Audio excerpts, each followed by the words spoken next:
नमस्कारम दर्शकों, आपका हार्दिक स्वागत है आपके ही channel up and down with Baba Yogi में। भू राजनीतिक तनाव के बीच निवेशक सतर्क, बाजार में रही हल्की और नियंत्रित मुनाफा वसूली। सभी प्रमुख डेरिवेटिव इंडिसेस लाल रंग में बंद हुए। 1.15% की सबसे ज्यादा गिरावट निफ्टी बैंक में, जबकि 0.36% की सबसे कम गिरावट निफ्टी नेक्स्ट 50 में। 0.66% की गिरावट निफ्टी 50 इंडेक्स में दूसरे स्थान पर काबिज 24,052 पर हुआ बंद। निफ्टी मिड कैप सेलेक्ट का वैल्यूएशन महंगा, जबकि अन्य का वैल्यूएशन सस्ता आकर्षक। फार्मा और हेल्थ केयर सेक्टरों में मजबूती देखने को मिली, जबकि रियल्टी, बैंक और ऑटो सेक्टर में बिकवाली देखने को मिली। टॉप 5 बढ़त वाले सेक्टर है Nifty pharma, Nifty health care index, Nifty 500 health care, Nifty metal, Nifty mid small health care. 1.03% की बढ़त निफ्टी फार्मा में, 0.89% की बढ़त निफ्टी हेल्थ केयर इंडेक्स में। टॉप 5 गिरावट वाले सेक्टर हैं Nifty realty, Nifty PSU bank, Nifty auto, Nifty financial services excluding bank, Nifty financial services 2550। 1.97% की सबसे तेज गिरावट निफ्टी रियल्टी में, 1.8% की गिरावट निफ्टी पीएसयू बैंक में। निफ्टी पीएसयू बैंक का वैल्यूएशन बहुत आकर्षक, जबकि Nifty metal, Nifty financial services का वैल्यूएशन आकर्षक, अन्य का वैल्यूएशन महंगा। आज गिरावट के प्रमुख कारण रहे भू राजनीतिक तनाव में बढ़ोतरी, मध्य पूर्व में बढ़ते तनाव से वैश्विक बाजारों में अनिश्चितता, कच्चे तेल की कीमतों में तेज उछाल, ब्रेंट क्रूड लगभग $87 प्रति बैरल तक पहुंच गया। मुनाफा वसूली, पिछले कुछ सत्रों में तेजी के बाद निवेशकों ने बैंकिंग, ऑटो और फाइनेंशियल शेयरों में मुनाफा वसूली की। विदेशी निवेशकों की बिकवाली एवं कमजोर वैश्विक संकेत। एशियाई बाजारों में भी गिरावट रही, जिसका असर भारतीय शेयर बाजार पर पड़ा। अब करते हैं आज के लिए निफ्टी 50 के मूवमेंट का विश्लेषण।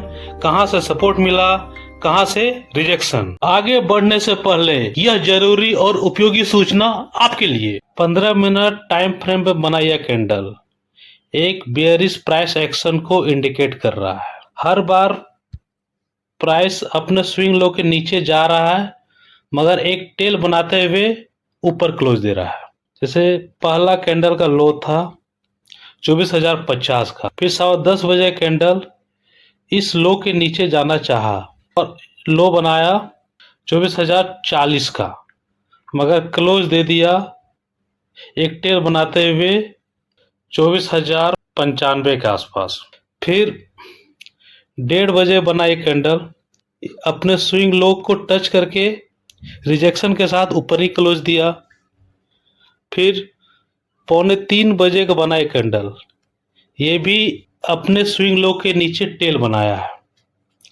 इंडिकेशन साफ है, 24,000 के आसपास सेलर्स नहीं बायर्स एक्टिव है, जो बाय ऑन डिप्स करके मार्केट को सपोर्ट दे रहे हैं, जबकि सेलर्स सेल ऑन राइज के प्रिंसिपल पर टिके हुए हैं।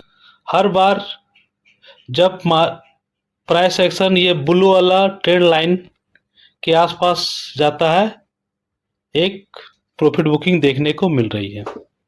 मार्केट ओपन हुआ यहाँ 24,090 के आसपास और पहला कैंडल में एक ग्रीन कैंडल बनाया, जो एक 24,155 से लेकर 24,150 तक मूव किया। मतलब कि लो 24,050 और हाई 24,150, 100 पॉइंट की मूवमेंट। उसके बाद ऊपर में सप्लाई जोन था 24,125, 15 से लेकर 24,155 का। जब निफ्टी इस जोन में गया, इस सप्लाई जोन में गया, एक प्रॉफिट बुकिंग दिखा। सबसे पहले यहां से पहला 15 मिनट के कैंडल के टॉप के आसपास से यह प्रॉफिट बुकिंग दिखा और लो बना दिया 24,040 के आसपास का। फिर यहां से एक रिकवरी दिखी और प्राइस फिर चला गया 24,140 के आसपास। सप्लाई जोन में फिर से निफ्टी पहुंच गया। एक टाइम लग रहा था कि निफ्टी आज अपने हाई जो 24,155 है उसके ऊपर निकल गया, सस्टेन किया, तो फिर हम 24,220 230 तक का मूवमेंट देख सकते हैं, मगर प्रॉफिट बुकिंग के कारण फिर से प्राइस आ गया नीचे और उसके बाद 24,100 और 24,040 के रेंज में ही पूरा दिन साइडवेज मूवमेंट करते रहा। आखिरी के आधे घंटे में वॉल्यूम देखने को मिली है। 3 बजे का कैंडल में प्राइस बढ़ा है, वॉल्यूम बढ़ा है, मतलब कि सेलर्स यहाँ फिर से एक्टिव हुए, मगर फिर 3:15 का ये कैंडल प्राइस गिरा है, वॉल्यूम बढ़ा है, मगर फिर यानी कि जाते जाते सेलर्स फिर से एक्टिव हो गए हैं। इससे यह उम्मीद किया जा सकता है कि कल मार्केट गैप डाउन का चांस बन रहा है, यानी कल मार्केट में गैप डाउन ओपन हो सकता है, मे बी 24,000 या 24,000 के नीचे। अब आइए कल यानी अगला ट्रेडिंग डे के लिए निफ्टी 50 के संभावित चाल का पूर्वानुमान करते हैं। आज निफ्टी क्लोज हुआ है 24,052 पर, साइकोलॉजिकल लेवल 24,000 के जस्ट ऊपर। ऐसे में सारे सपोर्ट और रेसिस्टेंस कल के जैसे ही हैं, कल ही वाले हैं, कोई नया चेंजेस नहीं मिला है। अप साइड में हमको रेसिस्टेंस मिलेगा 24,290, 24,350, 24,500 साइकोलॉजिकल और 24,600 साइकोलॉजिकल भी और टेक्निकल भी। डाउन साइड में सपोर्ट मिलेगा, इमीडिएट सपोर्ट है 24,000 का साइकोलॉजिकल, उसके नीचे 23,780 टेक्निकल, उसके नीचे 23,650 टेक्निकल, उसके नीचे 23,500 साइकोलॉजिकल ओपन इंटरेस्ट वाला और फिर 23,050 टेक्निकल। इसके अलावा गिरता हुआ ट्रेंड लाइन का भी हमको रेसिस्टेंस बनेगा। ये ग्रीन वाला लाइन जो है वो रेसिस्टेंस बन सकता है 24,150 के आसपास, जबकि ये ब्राउन वाला लाइन रेसिस्टेंस बन सकता है 24,440 के आसपास। डाउन साइड में चढ़ता हुआ ग्रीन लाइन सपोर्ट देगा 24,980 के आसपास, जबकि दो येलो लाइन ट्रेंड लाइन का भी सपोर्ट अवेलेबल है 23,525 के आसपास और 23,317 के आसपास। 15 मिनट के टाइम फ्रेम पर हमारे लिए डिमांड जोन और सपोर्ट जोन बनेंगे। अप साइड में 24,135 से 24,160 का सप्लाई जोन, उसके ऊपर 24,250 से 24,300 का सप्लाई जोन, उसके ऊपर 24,350 से 24,380 का एक सप्लाई जोन और सबसे ऊपर 24,500 से 24,535 का एक सप्लाई जोन। डाउन साइड में डिमांड जोन अवेलेबल है 24,000 से 24,050 का, उसके नीचे 23,900 से 23,930 का, उसके नीचे 23,780 से 23,820 का।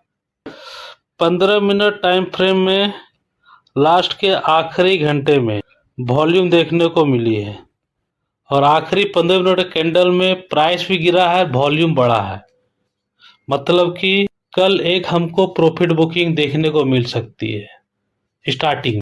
चाहे तो मार्केट गैप डाउन ओपन हो जाए तो एक प्रॉफिट बुकिंग का कंडीशन बन जाएगा, और नहीं तो फिर अगर फ्लैट ओपन होता है तो फिर एक हमको टाइप का पैटर्न में हमको प्रॉफिट बुकिंग देख सकते हैं। पहला कंडीशन डिस्कस करते हैं। अगर मार्केट फ्लैट ओपन होता है और 24,000 के आसपास ही ओपन होता है तो इस केस में 24,000 का लेवल इम्पोर्टेंट है। अगर 24,000 के नीचे ब्रेकआउट देता है, फिर 24,000 तक रिट्रेस करता है और फिर अपना स्विंग लो के नीचे सस्टेन करता है, तो फिर कल हम एक बेयरिश मोमेंटम देख सकते हैं। इधर मार्केट गिरेगा तो ये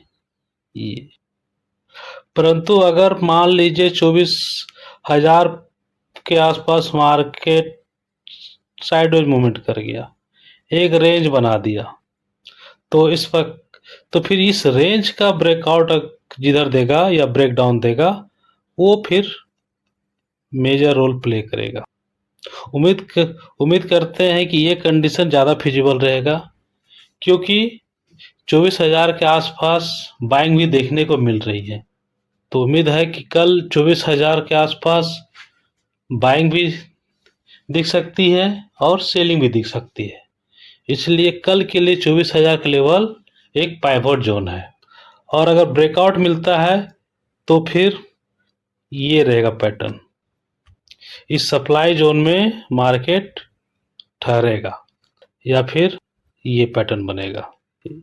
यानी ये पिंक वाला जो सप्लाई जोन है उसके ऊपर मार्केट सस्टेन करता है, यानी 24,160 के ऊपर सस्टेन करता है, तो फिर हम 24,200 24,250 तक का भी मूवमेंट उम्मीद कर सकते हैं। अगर 24,000 के नीचे सस्टेन करता है तो 23,800 तक का भी मूवमेंट उम्मीद कर सकते हैं। और जिस प्रकार अभी जियोपॉलिटिकल सिनेरियो चल रहा है, मार्केट कहीं ना कहीं प्रेशर में है, और अगर किसी कारणवश मार्केट अप ट्रेंड ओपन होता है इस सप्लाई जोन के ऊपर, पिंक वाला सप्लाई जोन के ऊपर 24,160 के ऊपर, तो फिर यहाँ पर तो फिर से हम एक अप ट्रेंड मूव देख सकते हैं, क्योंकि आज मार्केट दिन भर एक रेंज में कंसोलिडेट किया है, साइडवेज मूवमेंट किया है 24,150 से लेकर 24,050 के बीच। तो उम्मीद करते हैं कि मार्केट फिर से दोबारा इस रेंज में आना नहीं चाहेगा, इसलिए कल गैप अप ओपन होकर 24,160 के ऊपर ओपन होता है तो इसी सप्लाई जोन को सपोर्ट लेकर एक अप ट्रेंड मूव कर सकता है, यानी स्टार्टिंग में कुछ प्रॉफिट बुकिंग उम्मीद कर सकते हैं। और अगर गैप ओपन होकर इस पिंक सप्लाई जोन को अगर कुछ रुक कर नीचे ब्रेकआउट देता है तो फिर से हम 24,150 और 24,000 के रेंज में मार्केट फंस सकता है, जैसा आज फंसा है। अब गैप डाउन का बात कर लेते हैं। गैप डाउन होकर 24,850 के लेवल में खुलता है, नहीं यहाँ खुलता है। इस केस में ये वाला लाइन मेरा सप्लाई जोन, ये बन जाएगा डिमांड जोन, और फिर ये लाइन ऊपर बन जाएगा सप्लाई जोन। और अगर 23,850 के आसपास ओपन होता है तो सबसे पहले उम्मीद करते हैं कि मार्केट यहाँ से खुलने के बाद एक बार ये रिट्रेस होगा, रिकवर होगा 24,000 के आसपास, और यहाँ से रिकवर होने के बाद यहाँ जो पैटर्न बनाएगा उस पैटर्न के अनुसार ही वो डायरेक्शन डिसाइड करेगा।